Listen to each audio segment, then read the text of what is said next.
Good morning, everyone. Yeah, good morning. First to start this event today with a good mood and smoothly, I would love us to pray first according to your own religion and belief. So, everyone, let's pray start together.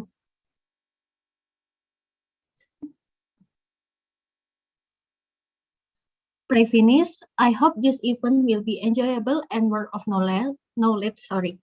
Before we start opening for another speech, I would love to tell you that we're going to listen Indonesian national anthems. Then we have speaker from Zaporizhzhia National University, and then we have John the Baptist University from Malawi, and we have STEKOM University also. At the end, we have Q&A session in room chat, or if you want to ask, you can raise your hand. For the next session, we will listen Indonesian national anthem. So, Mr. Sol, you may take first.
Yeah, thank you everyone. For the next session, we will listen opening speech by our rector, but unfortunately, our rector is not feeling well, sorry. So, Mrs. Ratih will the opening speech for today webinar. So, Miss Ratih, you may take first. Okay, thank you very much, Mbak Novita. Yes, to audiences, good afternoon. May everyone in a healthy condition and always be happy. Today's webinars on behalf of University of Science and Computer Technology, Mr. Joseph, I will deliver the opening speech. International webinar, Emerging Business in the Normal, Semarang, September 15, 2021.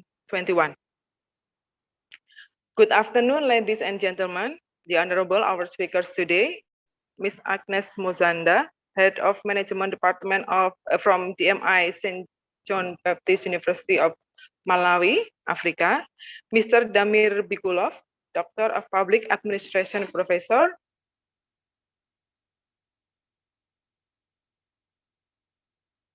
sorry for the disturbance, Mr. Damir Bikulov, Doctor of Public Administration Professor from Zaporizhzhia National University, Zaporizhzhia in Ukraine, Ms. Ida Hendriyani, S.Pd. M.Hum, lecturer from STEKOM University, and also all of distinguished guests. Ladies and gentlemen, may I first take this occasion to pay a tribute to all of the audiences of this international webinar with the title Emerging Business in Normal, held by Universitas Sains dan Teknologi Komputer, Tekkom University, in collaboration with St. John Baptist University, Africa, and Zaporizhzhia National University in Ukraine. It is a great pleasure and an honor for me to deliver this welcome remark at the opening of this international lecture. May I first take this opportunity to express my gratitude and appreciation, as well as extend a cordial welcome to all of the audiences, in particular all speakers of today's event. Ladies and gentlemen, now we are still on pandemic situations around 2 years. We are forced to face and adapt to current situation. COVID-19 affect all of aspects of our life. One of them is affect our business. The coronavirus or COVID-19 outbreak is now impacting our personal and professional lives. Many are trying to navigate through their unfolding business complexities related to people, supply chains, financial health, customer engagement, and risk management. We are currently going through one of the most significant historical changes ever experienced in the last 100 years. Old businesses will change and new businesses will emerge. Ladies and gentlemen, the new normal pushes business owners to apply a strict health protocol in accordance with the government regulation as they start to open back their businesses, from limiting the number of visitors, keeping the employees and devices clean, practicing physical distancing, as well as checking the body temperatures of visitors and employees. There are some ways that we can do to immerse our businesses. First, ready to adapt to the new normal. Second, maintain team interaction and communication. Third, prioritize safety and health. And last, be open to innovation. Ladies and gentlemen, based on the information above, we can conclude that we must adapt all things in our business so that our business can survive in this situation, or maybe we can develop our business. Ladies and gentlemen, I hope through this international webinar, we can get more information about emerging business in new normal. To conclude, I would like to extend my appreciation to the International Affairs Organization of STEKOM University for making this international webinar. And finally, I wish you enjoyed the webinar today. Let's pray that all of our efforts remain in the blessing of God Almighty. Amen. Thank you very much. I have delivered the opening speech on behalf of our rector. Ms. Novita, you may take. Thank you. Yeah, thank you for Ms. Rati. And this event will be continue with my colleagues as moderator. So Ms. Anissa, the time is yours.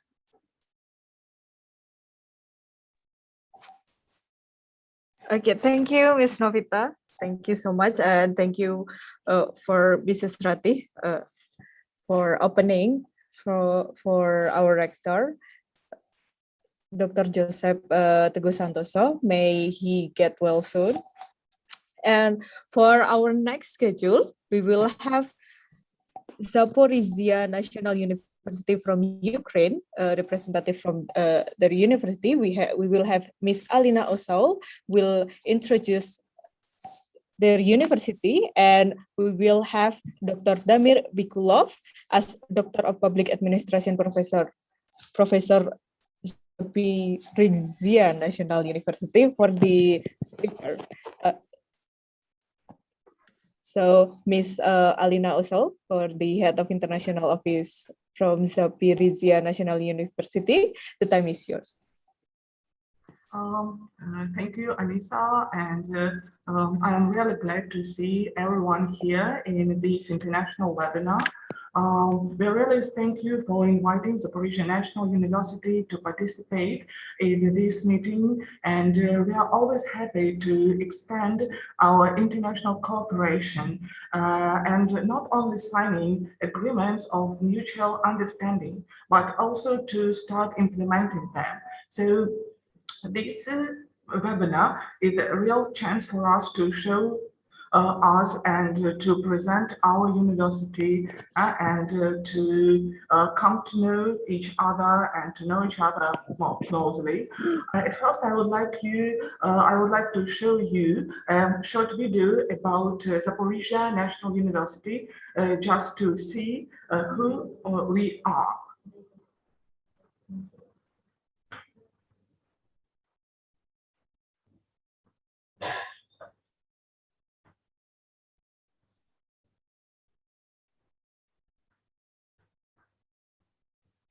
I'm sorry, Miss Alina. Your video is the sound is not coming out, so we cannot hear your video. The sound of the video. Okay. Okay. Then I'll show our presentation. Okay. Maybe it will be better.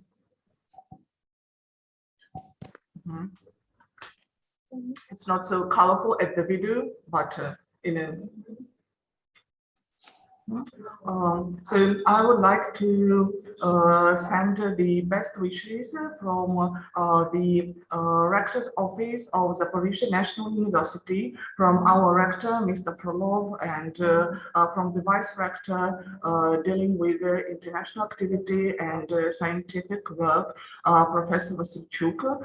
And they wish everyone health in this pandemic period and prosperity, and they're really happy that you've got a chance to expand our cooperation with the new partners, and hope this will be the real start for the future outcomes and really fruitful mutual work.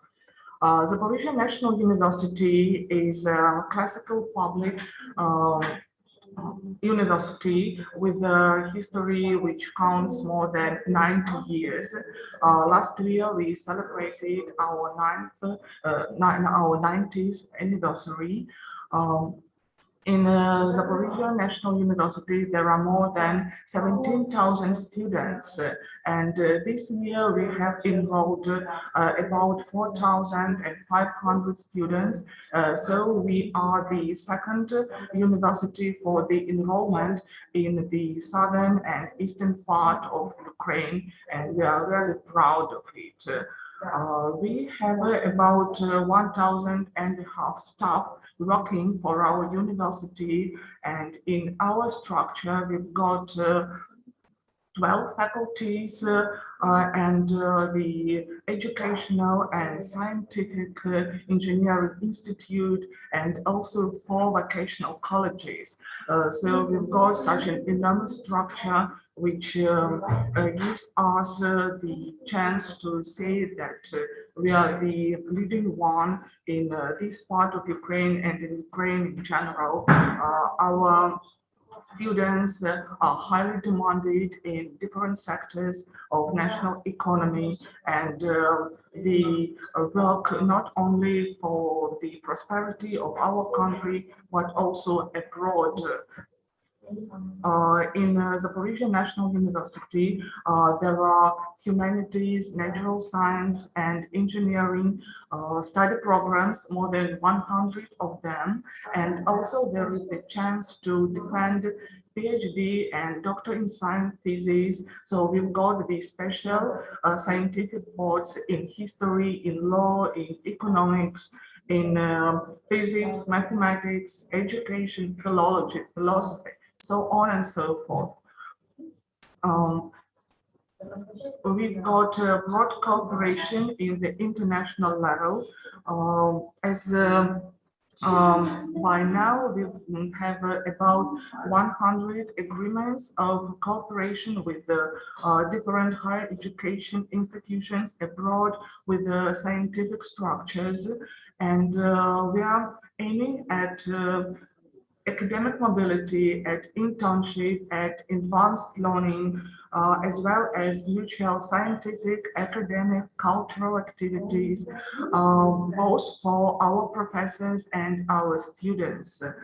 So by now, we have participated, we have experience in participating in more than 70 international programs, different granting programs. By now, by this year, in Zaporizhzhia National University, there are 8 Jean Monnet programs implemented.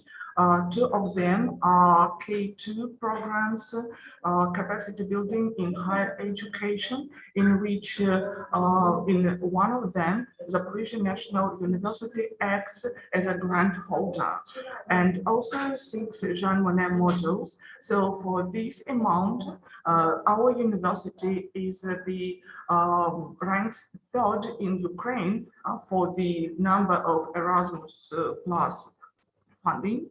Moreover, we are working with the grants funded by the governments of Norway, Czech Republic, China, Germany, and so on and so forth. Just to name a few international organizations like British Council, American Councils, IREX, DAD, MITAX, and so on. We focus not only in our local educational scientific activity, but also in international cooperation, and provide our students and our professors different opportunities to improve their activity.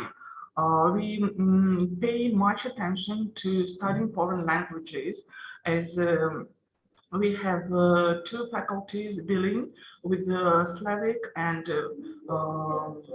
Roman, English, German, French, and so on and so forth languages. And 2 years ago, we have started the study program in Chinese language, as we've got close links with Confucius Institute in China and with Anhui Normal University.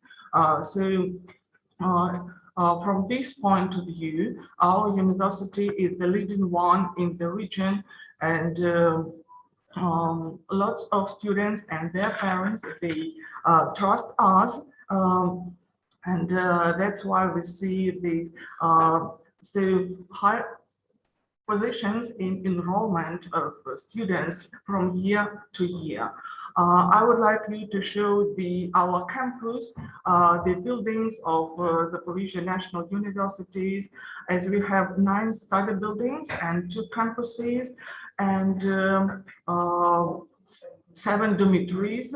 And this year we have a substantial modernization of our dormitories, as the Zaporizhzhia National University last year won a big governmental grant for the modernization. So we are proud for this, and to say a few words about our infrastructure, and our rector also focuses his attention on it, that we constantly improve our computer network.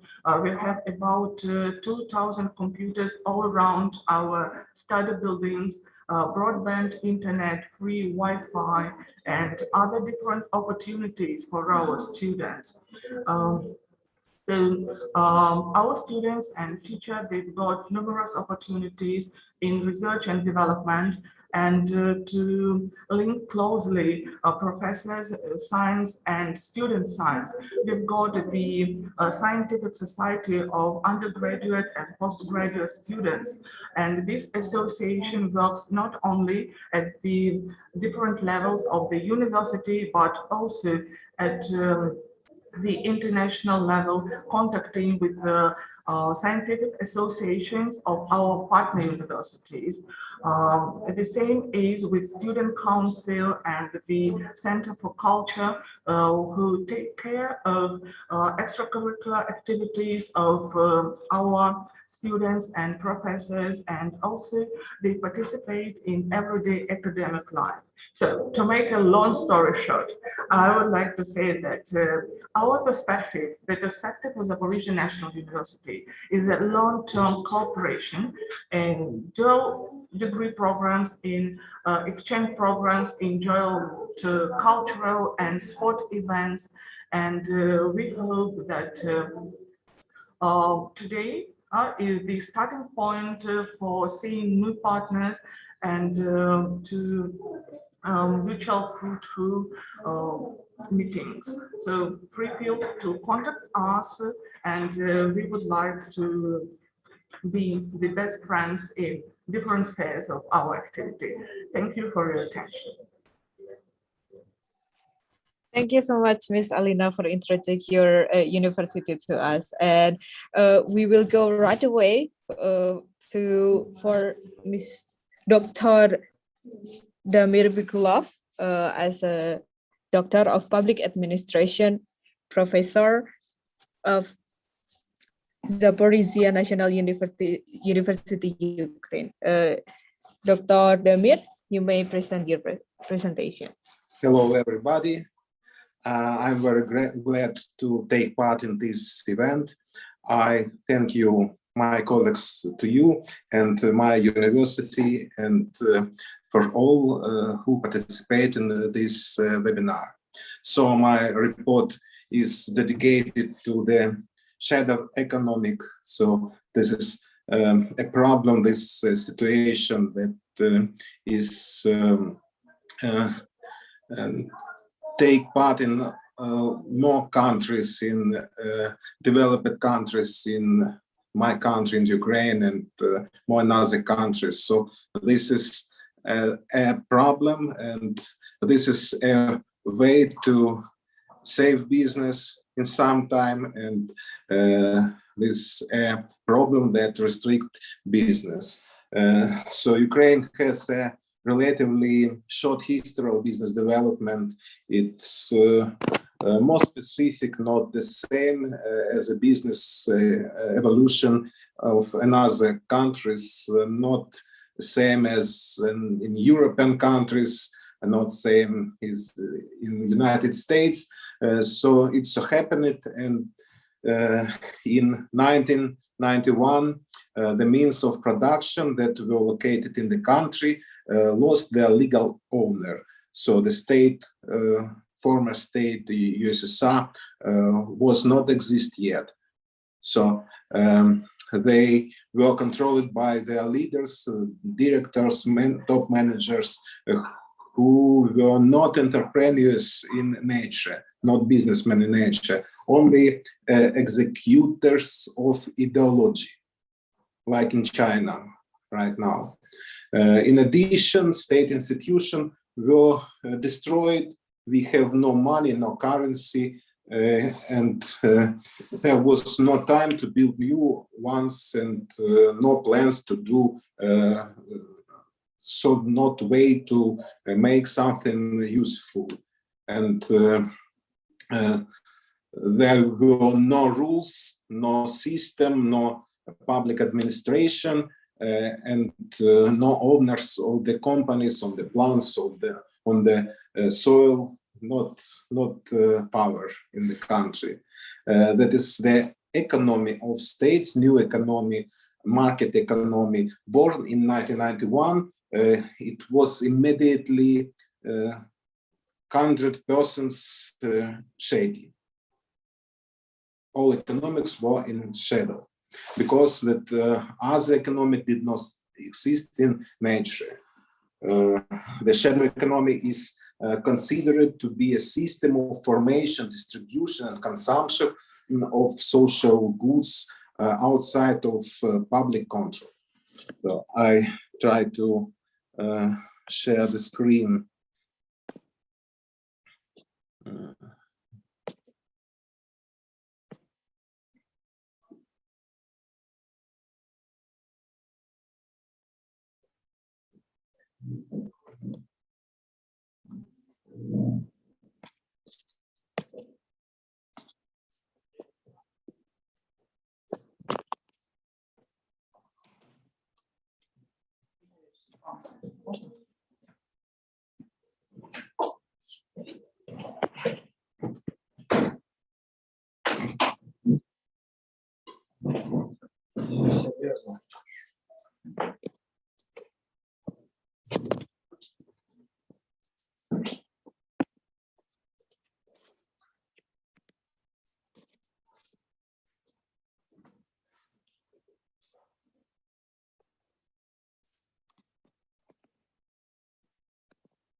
I'm sorry. All right? I'm sorry, I have a technical problem. So,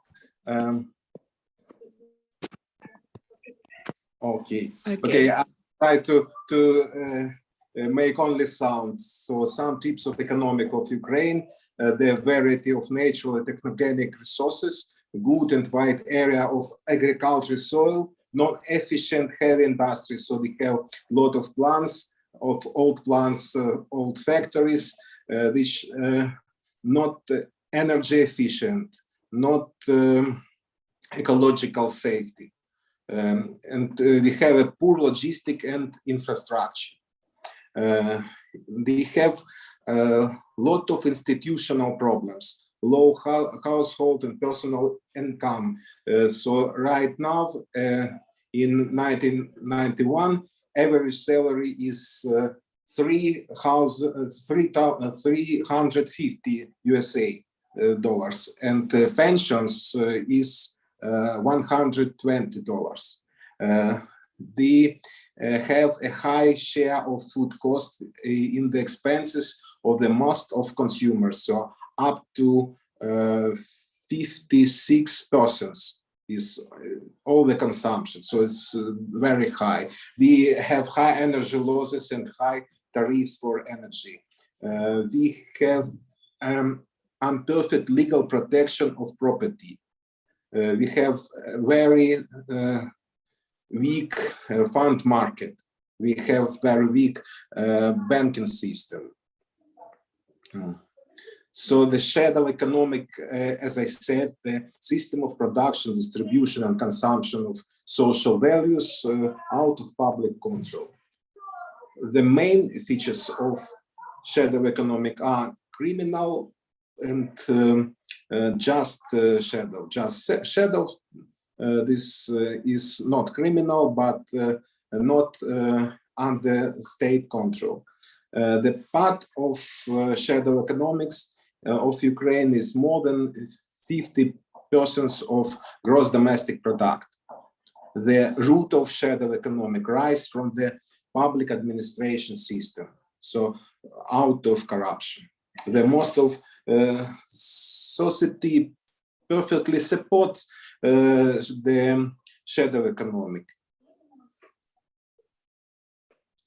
And our government apply the measures against the shadow economic. The government create 4 new state authorities since 1970s. The government makes stricter legislation. The government strengthening and expand control of private sector and governmental control under the banking system. But all the measures are failed. All the measures are wrong. The main reasons of failure is more pressure of state and more resistance of shadow. The main forms of implementation of the shadow economics in Ukraine is unregistered entrepreneurship. So one person make a business and not pay the taxes, not make some reports for fiscal institution, and not speak about his business in public. In our region, in Zaporizhzhia, the main way of shadow economics is scrap collection. So this is technogenic resource. We have a lot of scrap, and this is raw materials for steel plants. And scrap is lay on the soil, so it have no real owners. Smuggled of goods, illegal currency exchange, fake alcohol production, illegal mining. So this is more days of shadow economics in Ukraine. and we would like to know what we can do. Our proposals to avoid shadow economy, to restrict shadow economy. The best way to restrict shadow is digitalization of public administration. This is exclusion of human factors. We need tax or cash amnesty. So who earn some money and can invest this money in our economic can be allowed to do it without sanctions. We need the strengthening and or the sanctions to public officers for corruption. We need security our banking activities and preservation of banking security. We need restrict functions of police division of special service in the economic spheres. So this we need special authority like a Guardia di Finanza in Italy for economic criminals and for economic problems and to avoid the shadow economics. So, dear ladies and gentlemen, that's all, and I'll be glad to answer your questions.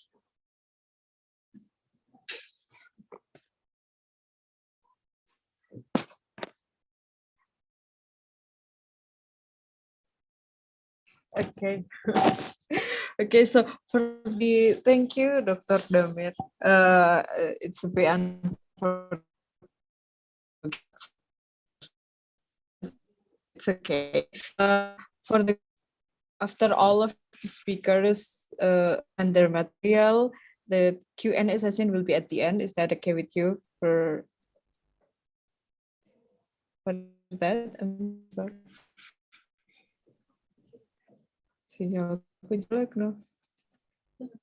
Okay, so for the next speakers, for the second speakers, we will have lecturer from St. John the Baptist University, Malawi, Miss Eliza Zumara. Miss Eliza, are you with us? Yes, I'm here. And yes, I'm here. Okay, you can start your presentation. Thank you very much for this opportunity. So let me start my presentation.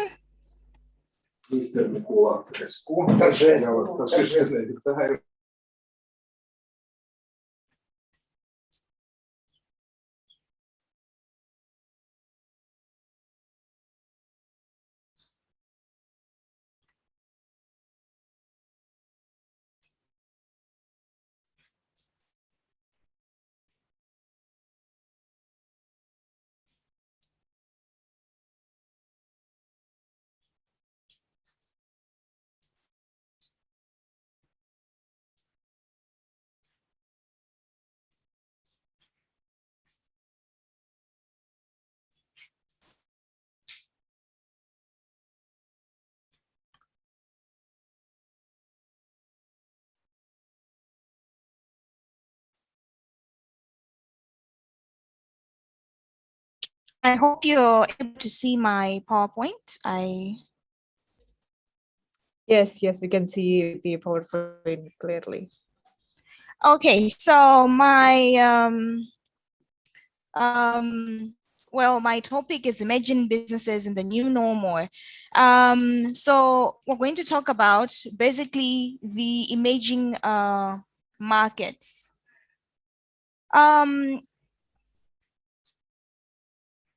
Now there's been a change because of the way we do business now. The coming of COVID-19. So I'll start with, first of all, defining what a business is and how we can, how we actually define a business. So a business is just defined as an organization or enterprising entity engaged in commercial, industrial, or professional activities, depending on the type of business that actually you're involved in. So businesses can be for profit entities, but also for nonprofit organization. Yes, we know that when it comes to business, we are targeting profits, but this can also we can also add non-profit organizations that operate to fulfill a charitable mission or any further social cause. So what about an online business?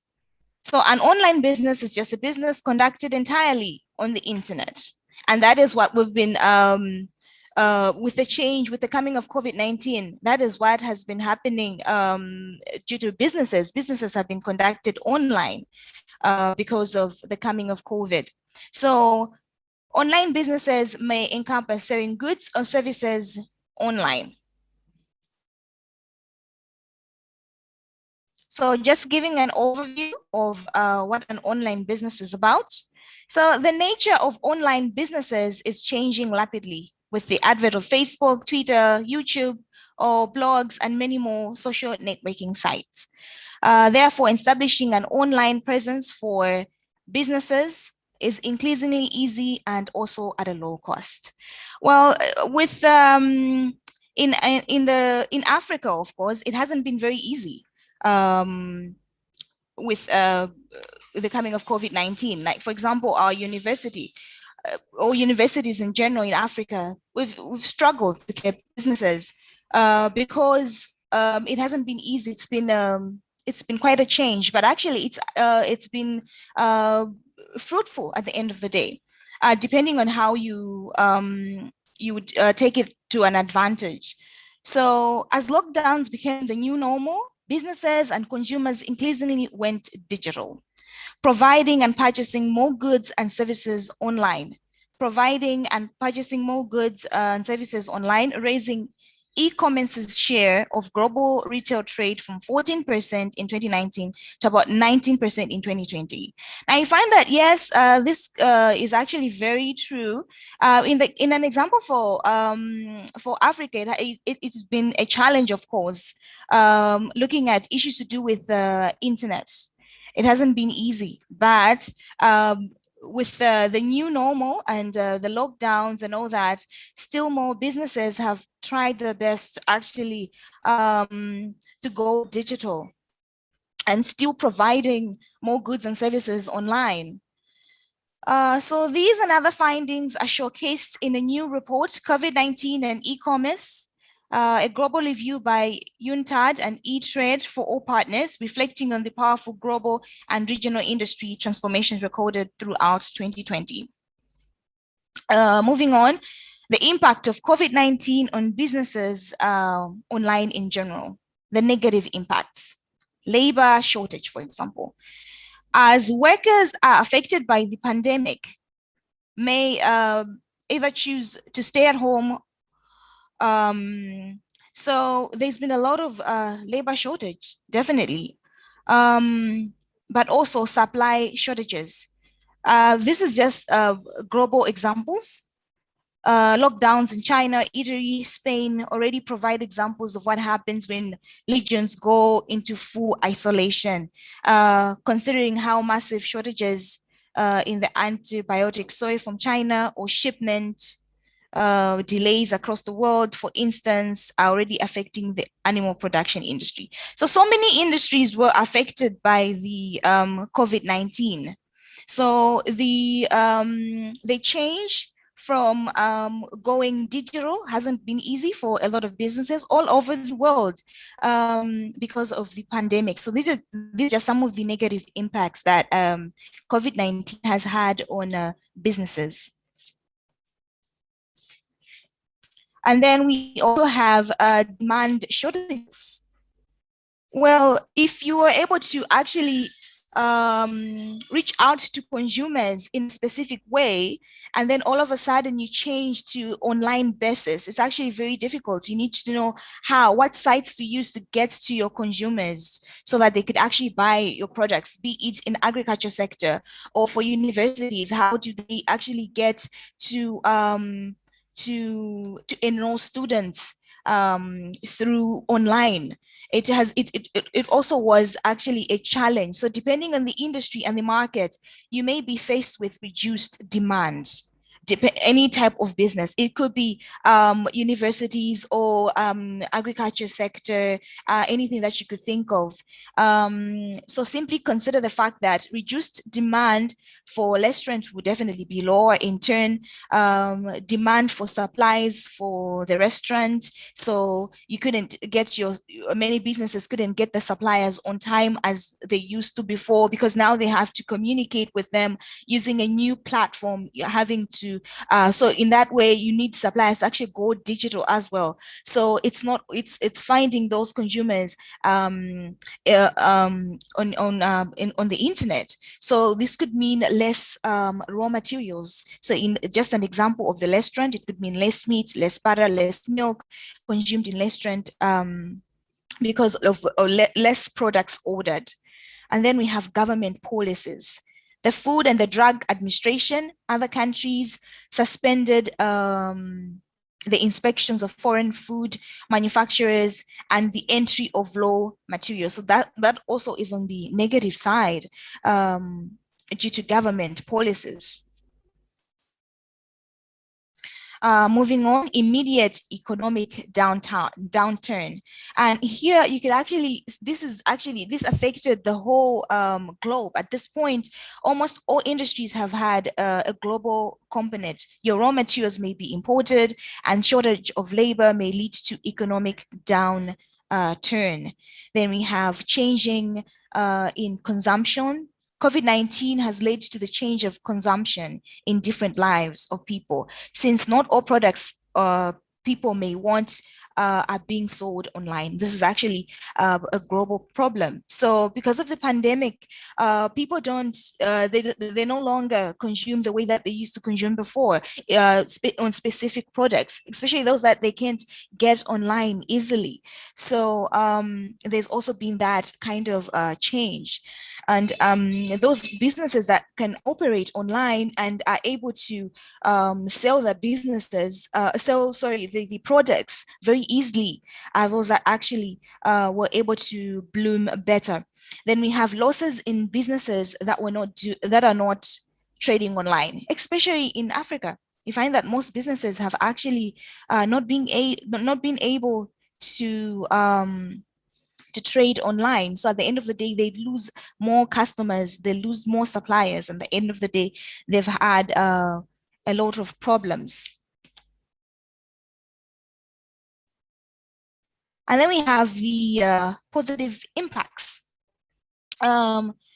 Reduced travel means more savings for your company while working from home. So basically, because people have reduced travel, it actually meant that there are more savings. At the end of the day, there's some kind of cost reduction on the part of companies or businesses, because they were able to reduce on cost.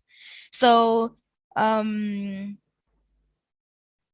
improvement in sanitation, because at the end of the day now we have actually learned a lot about sanitation. And not only that, because we're not in crowded places and we make sure that we interact on the internet like we're doing right now. So there's actually an improvement in sanitation. Embracing technology. Most people didn't actually in our offices, especially here in Africa. We never used to do this Zoom meetings and Google meetings unless otherwise you're interacting on a global platform. But now it's actually a very necessary it's very necessary now, because we've actually embraced technology. Now we're able to interact with different people anywhere they are, and we're able to trade, and we're able to do our businesses online better. And a lot of businesses have actually learned how best they can do their businesses online. Even in education, universities now, we've actually grown so much that we've embraced technology, and we've learned so much so that we're not left out. We're still doing our businesses and improving them also. And then there's profitability in online businesses, because it's actually simpler, it's easy, and people actually find it better. It's not time consuming. You don't have to move around to get customers. You don't have to move around to get your suppliers. You could actually just do everything. So I'm getting to the very end of the presentation. So I'm just about to conclude. So an ongoing research into treating COVID-19 already shows great promise, while we do not yet know how long these unusual circumstances will last. So you can make provisions for the near future and think long-term on how to protect your businesses from this pandemic or any future such challenges. So business now people need to think forward. If they're in business, they need to think about, we're still in this pandemic and we don't know how long this will last. So we still need to think about the future of the businesses. How better can we still tread online? How can we still protect our businesses from crumbling or crashing down? We can still actually have a future by focusing on how the positive impacts of doing online businesses. So that's the end of my presentation. Thank you very much.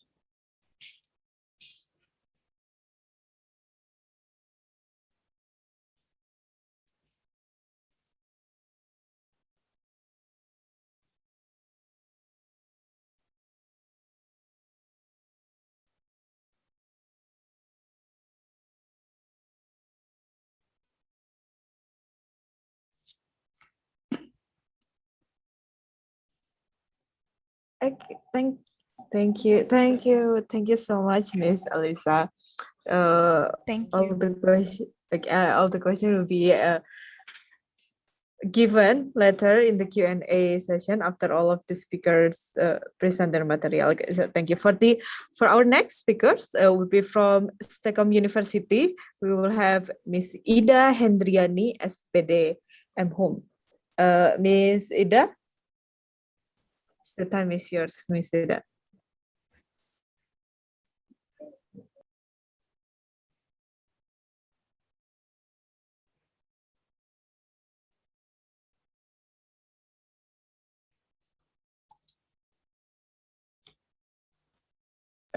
Miss Ida, you are still mute, Miss Ida. Sorry. Okay. Yeah, wait.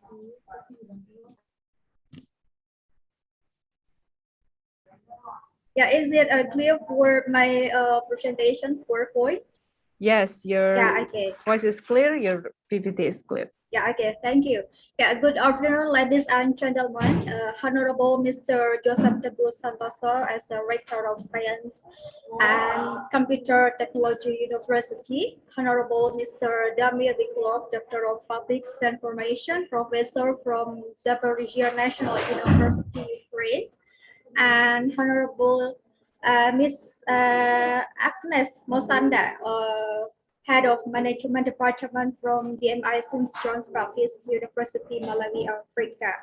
Yeah, today in this special webinar, Emerging Business in New Normal, I'd like to present my topic related to building resilient.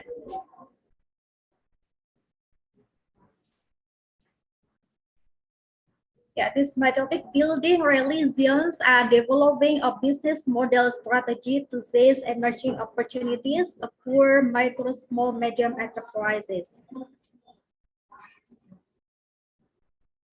Yeah, formally, I present about my presentation slides. Let me introduce myself first. Yeah, my name is Ida Hendriyani, whom I'm a lecturer of Science and Computer Technology University, Semarang, Indonesia.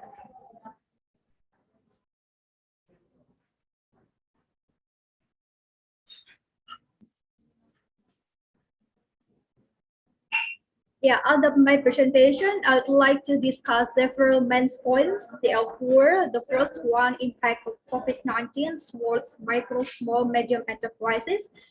Two, building a resilient enterprise in new normal. Three, entrepreneurship toolkit. Four, new business model for micro, small enterprises.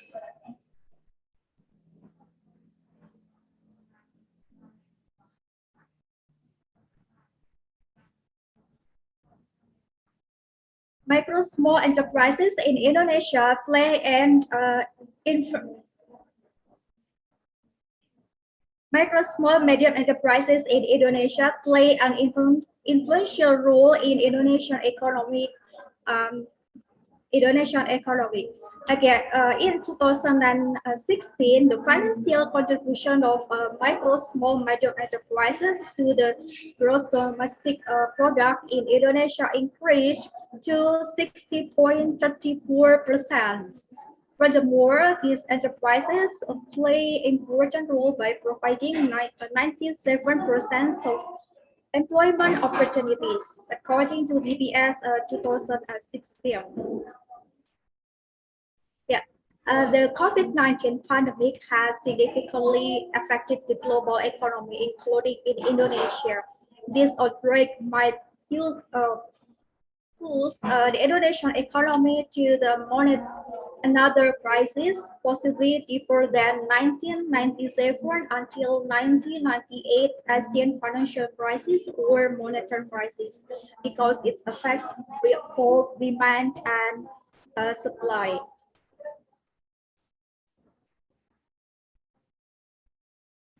The problems faced by micro, small, medium enterprises in Indonesia due to the COVID-19 pandemic require special attention. Around 98.68% of approximately 94 million micro, small, medium enterprises in Indonesia are self-employed micro business that are vulnerable to internal and external economic shocks. Yeah, BPS 2016 Statistic Indonesia. Yeah, while small enterprises constitute only 1.2% and medium-sized enterprises constitute even less, despite the importance of micro, small, medium enterprises in Indonesia, the extent of the impact of the pandemic on these enterprises is still unknown.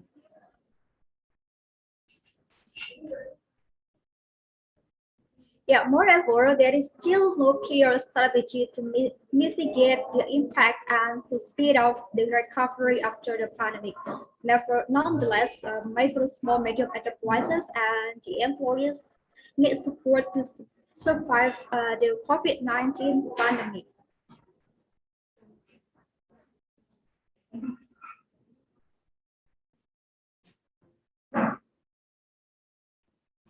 Yeah, there are three impacts of COVID-19 towards micro, small, medium enterprises. The first one, short-term impact, medium-term impact, and long-term impact. Short-term impact, COVID-19's impact on micro, small enterprises and microeconomic aspects. Then micro, small, medium enterprises respond measures. For the medium-term impact, impact on the future strategies that include innovation and creativity, and then existing incentive and support and their effectiveness. About long-term impact, micro, small, medium enterprises says the future opportunities and micro, small, medium enterprises pathway recovery and impact to SDA. Human resources.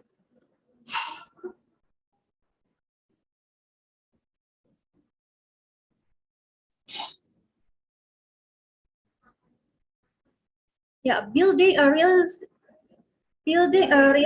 resilient enterprise in new normal. The number of COVID-19 patients in Indonesia is going down since August 2021. Shops and restaurants have reopened. Employees are gradually returning to the workplace. Yeah, the coronavirus crisis seems under control, and many businesses are trying to overcome the economic shocks of the pandemic. Micro, small, medium enterprises need some solutions in order that they survive and level up their own business. Building resilience over the next month is the key. is equally important to a business strategy that looks beyond the crisis and positions the company to win the new normal. To win in the new normal is gradually taking shape.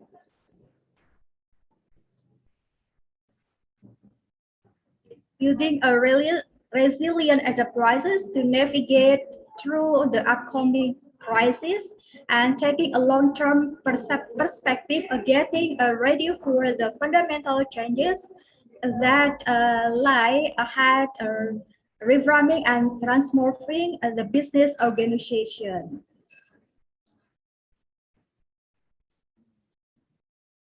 Yeah, overcoming the crisis by building a resilient enterprises.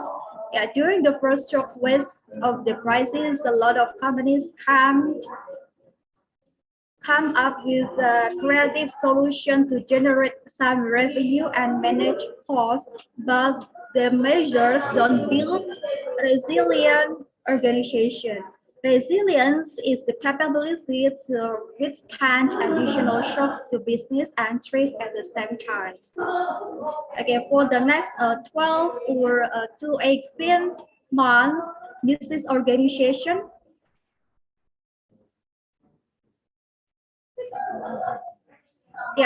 business organization will need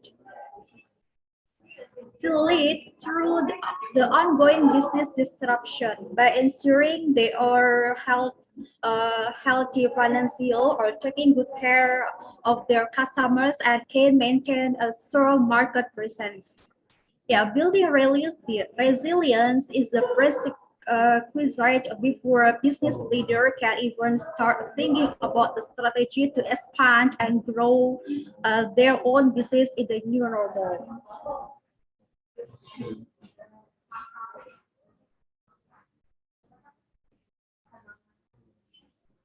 There are three, become resilient by following these three steps. The first one, prioritize small, medium enterprises, business functions, and assess the vulnerability. Number two, identify opportunities by looking at the 5 focus area. The first one, which classic recipe can SME apply to how can small medium enterprises be generally agile? 3, how can you leverage state aid? Yeah. Next, how can small medium enterprises develop innovative collaborations and partnerships? And are small medium enterprises always acting ethically and business projects socially? Okay, and the last one, priorities, implement and monitor measures into business.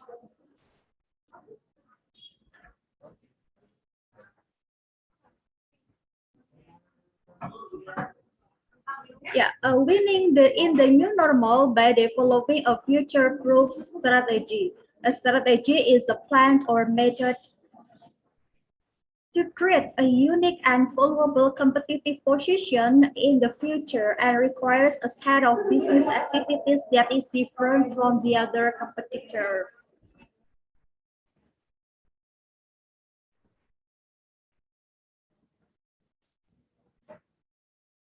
Yeah, changing environments often bring great opportunities. What is the best way to seize these opportunities? Start by reviewing the underlying assumptions by the current strategy and focus on how these core domains are evolving. The first one, micro, small, medium enterprises market. What is the market size and expected growth rate by segment? What are the key drives of demand and growth? How can small medium enterprises company benefit from expected market change and realize growth potential?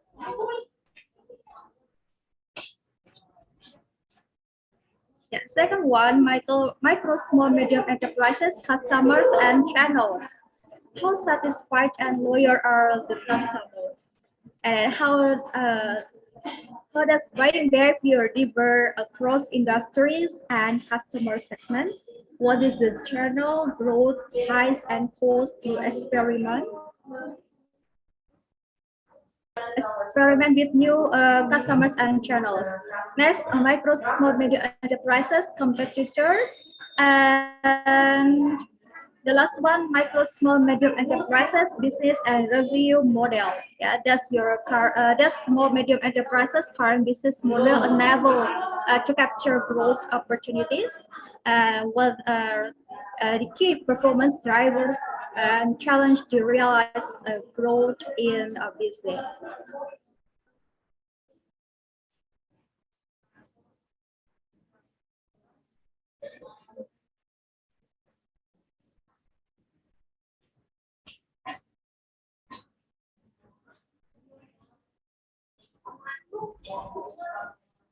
Yeah, there is step-by-step pricing toolkit for supporting entrepreneurs, especially small medium enterprises. The first engage how small medium enterprises engage with the loyal customers and the new buyers, and then use the questions in a business model canvas together to gather a more complete understanding of the crisis is impact on the business, and analyze the business income and expense to quickly assess its liquidity, and identify potential strategies to adapt the business model for survival. Okay, how about the plan of business? Assess which strategies are easiest and most impact, and prioritize them, and create a basic plan including goals, action, timeline, and expected result. And the last one, acts a move to action and provide ongoing support for plan implementation.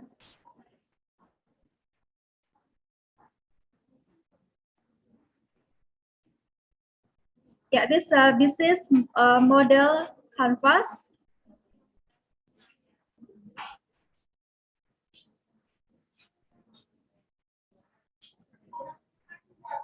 Yeah, business model canvas or BMC is a strategic business management tool to quickly and easily define and communicate a business idea or a concept.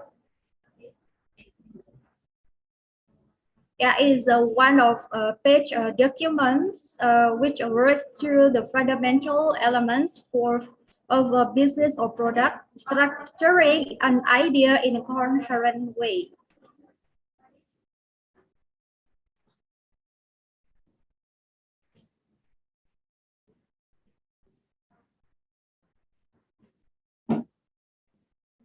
Yeah, the right side of the BMC or business model canvas focuses on the customer or external, while the left side of the canvas focuses on the business or internal.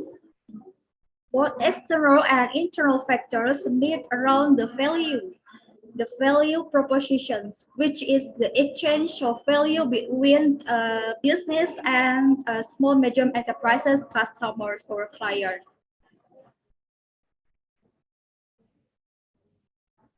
Why we use it? Yeah, why we use a business model canvas, especially in the new normal. Okay, the first one, to quickly draw a picture of what the idea entails, and it allows us to get an understanding of micro, small, medium enterprises business, and to go through the process of making connection between what a micro, small, medium enterprises idea is and how to make it into the business.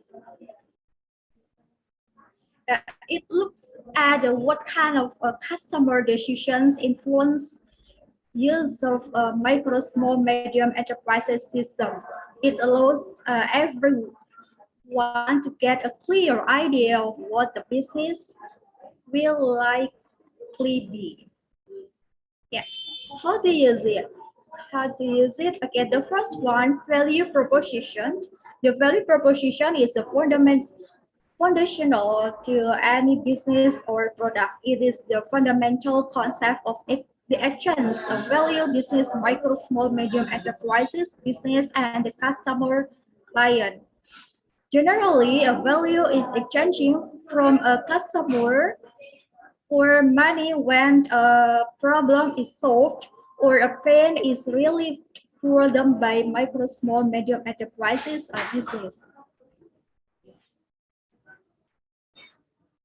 Number two, customer segments.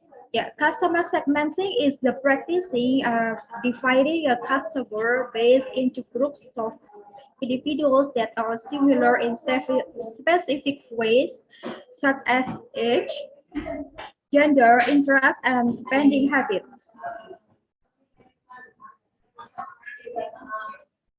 Okay, things to consider when determining your customer or business customer segments. Yeah, who are we solving the problem for, and who are the people that will value proposition, and are they another business, or if so, what are the characteristics of this business? Yeah. This business value proposition appeal to man or woman or people? Does it appeal to young adult age to 20 to 30 or teenagers? Yeah, what are the characteristics of the people who are looking for they're looking for business value proposition? Overall things to gauge and understand in the market size and how many people there are in the customer segments. This will help micro small enterprises understand the market from micro and micro perspective. Three, customer relationship. Yeah, okay. We know that our business value proposition and developed personas to better understand our customer segments or customers. But what is the relationship we have with our customers? Yeah, customer relationship is defined as how a business interacts with its customers.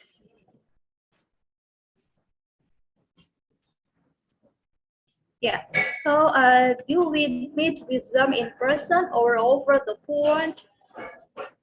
Yeah, or is the business predominantly run online? So the relationship will be online too. Yeah, some examples are in person, one-to-one, third-party contractors, online, event, phone. Yeah, this helps clarify the points of engagement between you and the customers and the modes used to relate to the customers.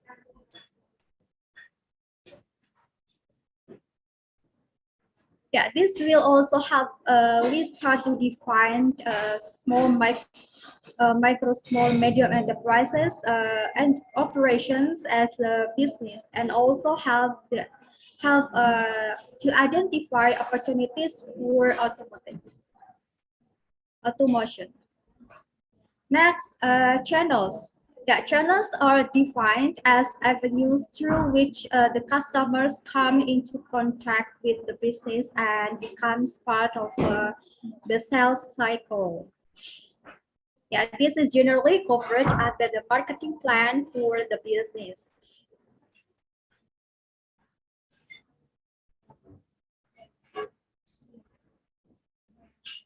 Key activities, yeah, number 5, key activities. The key activities of the business or product are the action. Business are the undertake to achieve the value proposition the customer.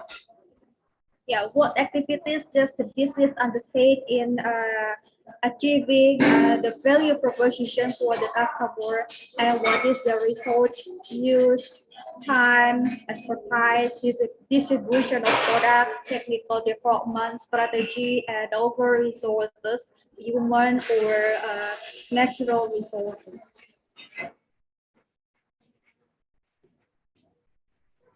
Next, key resources. Key resources.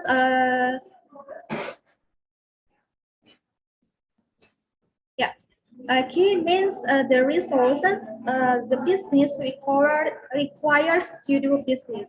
Yeah, these resources are what is needed practically to undertake the action or activities of business.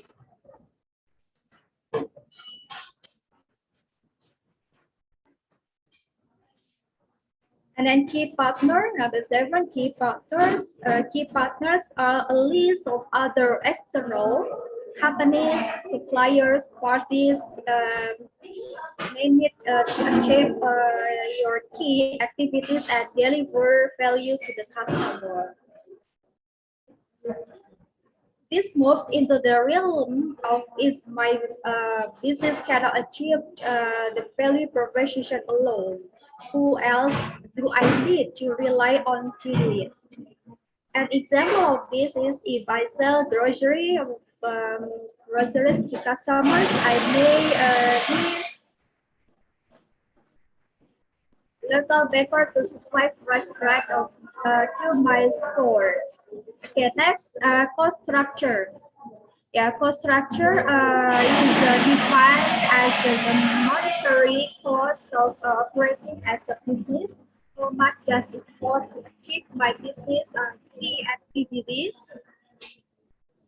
Yeah, what are the costs of my key resources and key partnership and collaboration or relationship? And then how much does it cost to achieve the value propositions for customers or users?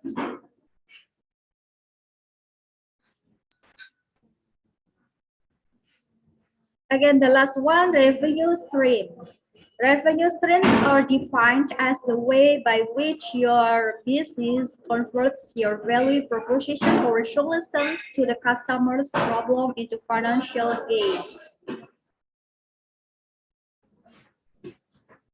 It's also important to understand pricing your business accordingly to pain or purchase in exchange for the pain of solving the problem for the customer. Yeah, how do you gain revenue? There are many different revenue models. For example, pay for products, fee for service, fixed rate subscription, dividends, referral fees, premium, and equity gain. Again, that's the end of my presentation about building resilience and developing a business model strategy to seize emerging opportunity for micro, small, medium enterprises. Thank you. Thank you, Ms. Ida. Okay, thank you for your presentation. Before we are going to the Q&A session, I want to all of the audience and speaker to turn on their camera and take a photo for a quick second. Please turn on your camera, please.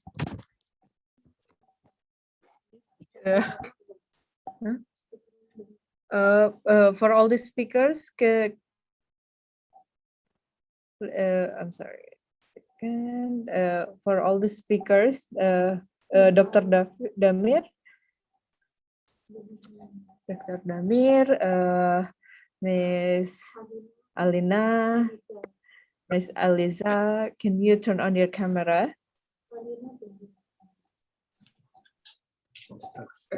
Everyone, please turn on your camera and we take a quick picture. Okay, just the quick one. Just maybe take 5 seconds at the most. Miss Novita will take the screenshot or take the picture. Okay, after we take the photo, after we take the screenshot, we will have the Q&A session. Okay, everyone. Okay, Miss Eliza. Miss Eliza, are you still with us? Miss Eliza. Okay, so Miss Aliza is not with us, so maybe we can take the picture like this for that. Okay, so I will count 1, 2, 3. Then Miss Novita will take the screenshot. 1, 2, 3. Again, we can take one more time. Everyone stand by, please. One more time. 1, 2, 3. Okay, Miss Novita. Okay. Thank you so much, everyone. So now we are going to the Q&A session. Yeah, the Q&A session. Now, everyone, if you were, we have already have Miss Rajesh to ask question, Miss Rajesh. Okay. Hello. Okay, you can start. Is it audible? Hello. Yes. Yes. Okay. Yes. Good. Okay. Good afternoon, everyone. My name is Rajeshwari. I'm a third semester student of STEKOM University, majoring information systems. So my first question is addressed to Mr. Damir. Yeah. Hello, Mr. Damir. Hi. Good afternoon in Indonesian time. I just have one question. As we know that we can't reject the importance of technology in every sector, especially in trading.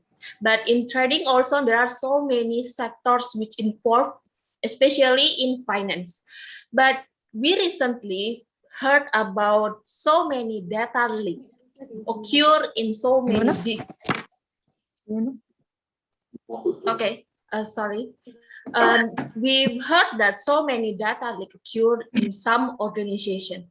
Is that mean that organization just seek for a profit, not the securement of data of their customer? And is it happen in Ukraine also? And how about in Ukraine? And what is your opinion about this? Thank you.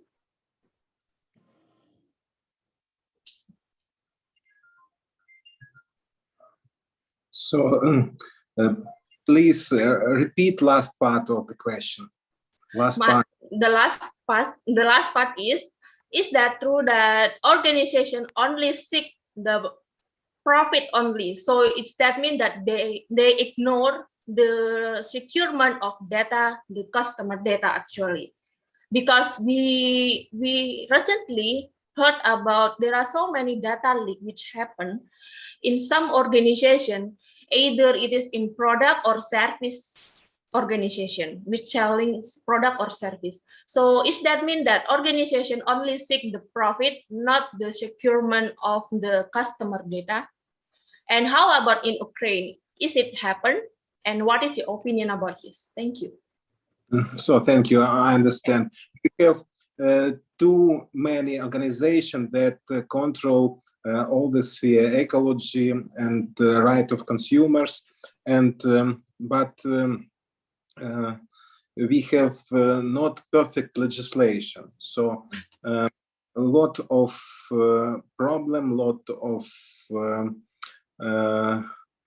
cases are under the court, under the arbitrage, and most taxes and more sanctions are not in ecological and not in the right of consumers, and there are a lot of corruption in this sphere.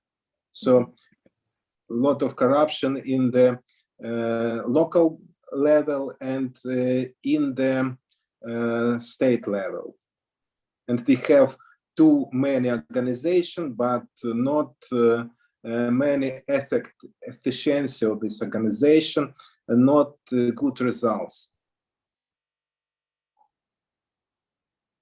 But sir, if it is just only about the punishment and sentence and etc., then how about the responsibility of the organization to secure the customer data?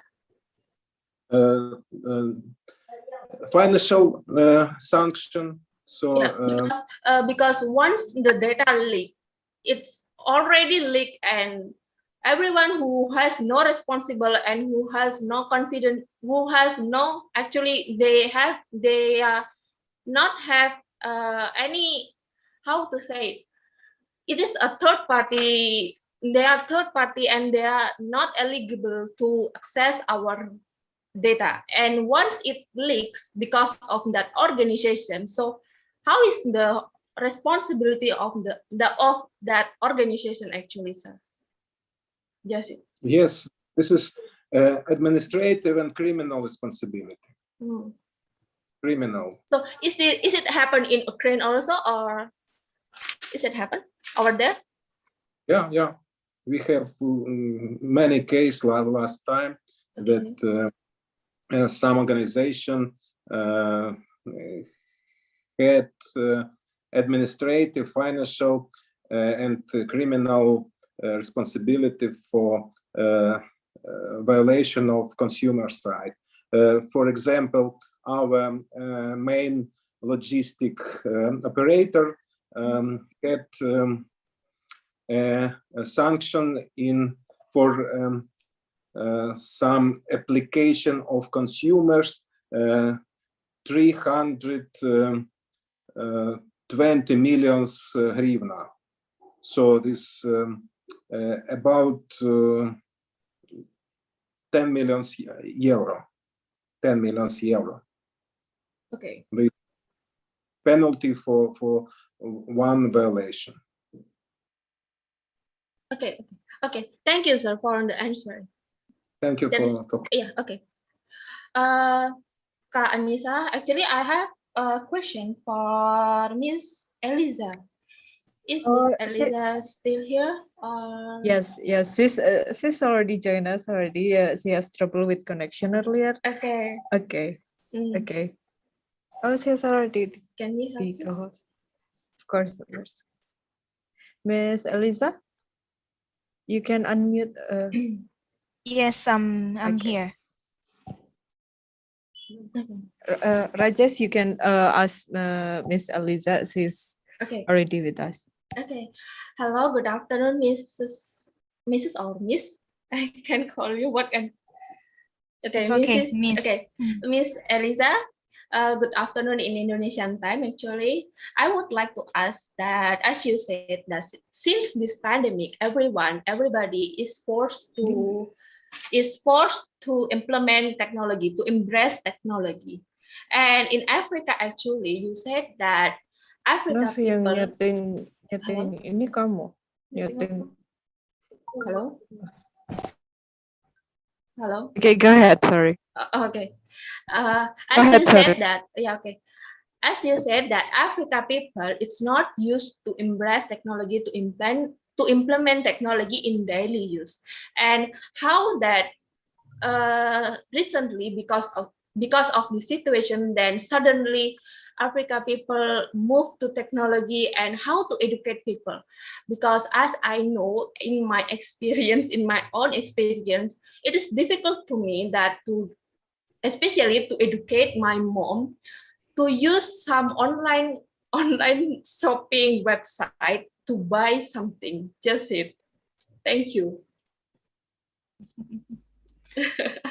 Okay. Well, that is a very good observation. Okay. That is a very good observation, actually. It is very, very difficult. It hasn't been easy. It's actually just a very small percentage of people that are now able to use the internet easily. But in cases of like parents, you said, it's still a very difficult thing, but some are actually learning, but it's still very difficult for them. Like, for example, for my grandparents, for example, it was very tough to say, okay, this is how you have to you click this. It's still very difficult. We still have to do it for them. But in the cases where businesses For example, those people having small scale businesses and they have to still trade online, they have been using a lot of Facebook because Facebook is it's easy in a way for people to post something there. So it's been a learning process, but I can't say that we've actually moved completely to say, okay, now people are able to use the internet very well. But I can just say this is a percentage of an embracing technology now. Like you can actually see that the people that never really embraced technology are now embracing it slowly. Like those parents who are sending their children to nursery school or primary school in the lockdown, you find that they still had to know what is Google Meet, and then they have to connect or WhatsApp video so that at least their kids can still learn from home. So that transition really has happened, but it's at a percentage, of course. I can't say it's complete transition, no, but at least people are now starting to embrace it and teaching one another to say, okay, this is how you do this. This is how you I use this particular platform or site. So yeah, I hope I've tried to answer your question. Miss, okay. But as we know that, like you said, that customer, it's not only, there are a lot of age segment of customer. We can't just assume that customer just in young age, but there are a lot of old age also as a customer. And when they are trying to buy product to online, and I think they will face some problem and how to solve it. And one another, you said that like a primary school student, but as we know, because of this pandemic, actually that the teacher can teach the children directly. So parents should take that role. Then when parents actually feel that kind of difficult to implement and to learn that technology as well, then how they can teach their kid actually. That is okay. That's it. Yeah, that's actually very true. It's not easy, but I know of certain schools that have oriented the parents themselves. They've sent, like, for example, how to use Zoom or Google Meet. So they have like a step or procedure that they send to say, okay, can you try to do this first, and like you go a tutorial to maybe, yeah. like, yes, okay. something like that, to say, okay, like a guideline also, just for them to use it to see if they can try to implement new technology and educate them. So that's one of the things I also noted. Miss, and how is it the growth of the infrastructure in the Africa, especially in technology and the network? How is it? I would like to know. I am wondering actually. Yeah. It's actually like for my country, Malawi, e-commerce has grown from maybe 9% to 19%. It's a very small percentage, but you can actually see that there's still a movement, but it's actually it's still very small. The network is very tricky in some cases, but now it's been improved. At least we are able to actually use the internet better, and we can actually access a lot more than before. Okay, thank you for answering, Miss, and sorry for asking a lot of questions. No problem. I appreciate. Thank you, Kak Anissa. Thank you for the time. Okay. Thank you, Rajaswari. Thank you for the question. Now we have Mrs. Rati. Mrs. Rati. Okay. Yes. You can start to. Okay. Thank you very much. Just hearing this webinar regarding the Okay. Can you hear my voice clearly? All the speaker, can you hear? Is her voice clear enough for you guys? Can you hear me clearly? It's not clear enough, Bu. Miss. Maybe please unmute the other one. Unmute the other one. Okay.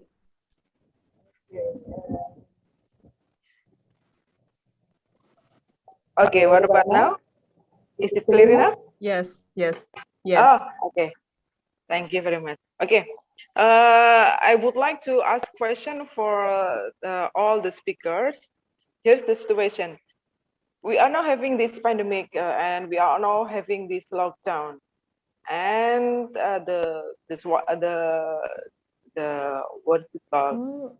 Supermarket, the mall, the market are closed down for public. They only open for 25% to 50% of customers to be there to attend the mall.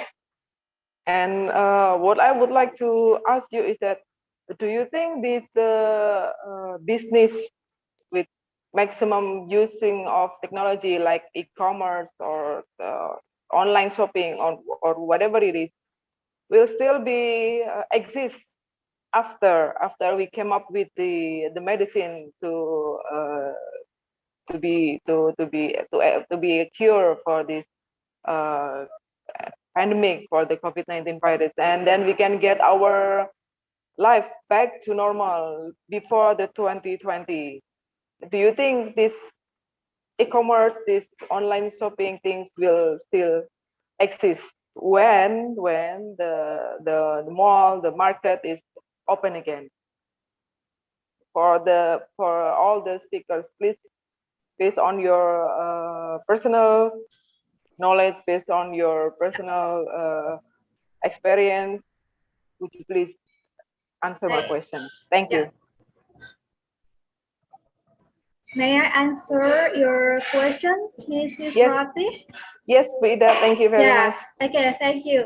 Okay, this what is it? Digital 4.0 event that most of digital economic is going to 4.0 to 5.0. So most of entrepreneurs start from startup, small medium enterprises, and large business or corporate start to run their own business by using technology, or especially digital business. Especially they use e-commerce, or they use marketplace and social media. Even then in the new normal, maybe in September, most of malls and cafes are open after pandemic and after getting vaccines. Yeah, because as entrepreneurs, we have strategies. I think not only running offline business, but we can do both of them, online and offline business. Yeah, because for a recovery business from pandemic, we need 5 until 6 months later to recovery and all 100% of business. So during 5 until 7 months, we as entrepreneurs use technology, use or have partnerships, or have a collaborate with e-commerce and marketplace. Yeah. So do you think it will still be exist, Bu Ida? Yeah. I mean, like it still we go to the mall and things like that, right? Exist, and maybe more. It will increase. I think more than 50%. More than 50%. Yeah, because now we are in digital era 4.0 to 5.0. So most of entrepreneurs must for us to go digital. Yeah, digital business and digital technology. Yeah. Okay. This is my opinion, Mrs. Rati. Thank you very much, Vida. Thank you. Yes, Mr. Damir, you can add something. Okay, thank you for these questions. I think the strong business had great advantages from lockdown, from this pandemic, and weak business died. So the new ways for marketing, new ways for distribution arisen, and the main thing that society and old people, every member of society adopted digital way for evolution of business and digital channels for distribution. My mother, she's 74 years old. She knows what is TikTok, what is Insta, and she asked me to buy some things from Insta shop. And this is very good, and this is change of social mind. And I think it's a new ways for business evolution, new ways for distribution, new ways for production, and new ways for public administration. And this is a more efficient way. Okay. Thank you. Okay, thank you, Mr. Damir. So you have the same idea with Ms. Ida, yeah, that said that the e-commerce will still exist after this pandemic, yeah. Thank you. Okay, thank you. Thank you, Mbak Anissa. I'll go back to you. Thank you very much for the answer, the speakers. What about, I'm sorry, what about Miss Eliza? Yes, Ms. Eliza? Yes, I would also like to comment on that. Actually, I think even after the pandemic, there's still going to be, we're still going to have to go into this is our new normal. So we just have to embrace it. And at the end of the day, I think we just need to share more knowledge on how best we can grow from where we are now and embrace the change. We shouldn't be resistant because we don't know when this pandemic will still have effects. But at the end of the day, we still have to go digital and learn more and share the knowledge on how we can still do a business and we can still trade on online basis. So I think even after this whole pandemic, whether it's there or not, we still have to, we do not have to be resistant, but just to embrace online trading and online business. Thank you. That's all I have to say. Okay. Thank you all speakers for the answers. Appreciate it. Thank you so much. Thank you. Thank you, Mrs. Rati, for the question. If there anyone who wants to ask another question, please raise your hand. Just raise your hand. Maybe we can wait a few seconds. Is there anyone who wants to ask a question? If not, I'm sorry, I mean, Miss Novita will take over this webinar.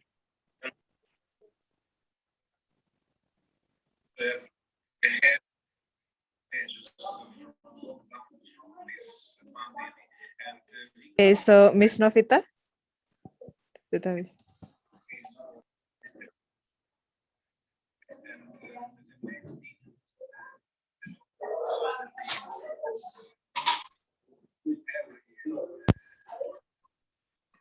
Finally, we come to the end of the webinar. So unfortunate, we already way of the time until 3 p.m. So sadly, and we would like to say thanks again for all speakers for their information will be beneficial audience. Okay. Maybe Miss Anissa, you will say something, or Miss Rati? Okay, so thank you everyone for coming today. Unfortunately, it would be at the end of the time. We are all of our crew are apologize for our mistake. If there are any mistake, if there are any technical issues, we are apologize for that. And I'm sorry that it's short, but not short enough, not quite long enough. Thank you, everyone. Thank you for coming. Thank you for all the audience from Indonesia, Ukraine, and Malawi. Thank you for all the speakers. It was amazing. It was amazing knowing you all. Thank you. Thank you so much. Knowing your university, your material. Thank you so much. I will see you guys again later for the next webinar event. Thank you, everyone. Thank you. I'll see you later, guys. Thank you so much. Thank you. Thank you so much. Thank you, everyone. Thank you so much. You all look so great today. Have a great day. Stay healthy, guys. Stay healthy. Thank you so much. Thank you so much. Thank you, Miss Alina. Thank you, Mr. Damir. Thank you, Miss Aliza. Thank you. Thank you for all the questioner. Thank you, Mrs. Rati. Thank you, Miss Rajaswari. Thank you so much. Thank you. Thank you.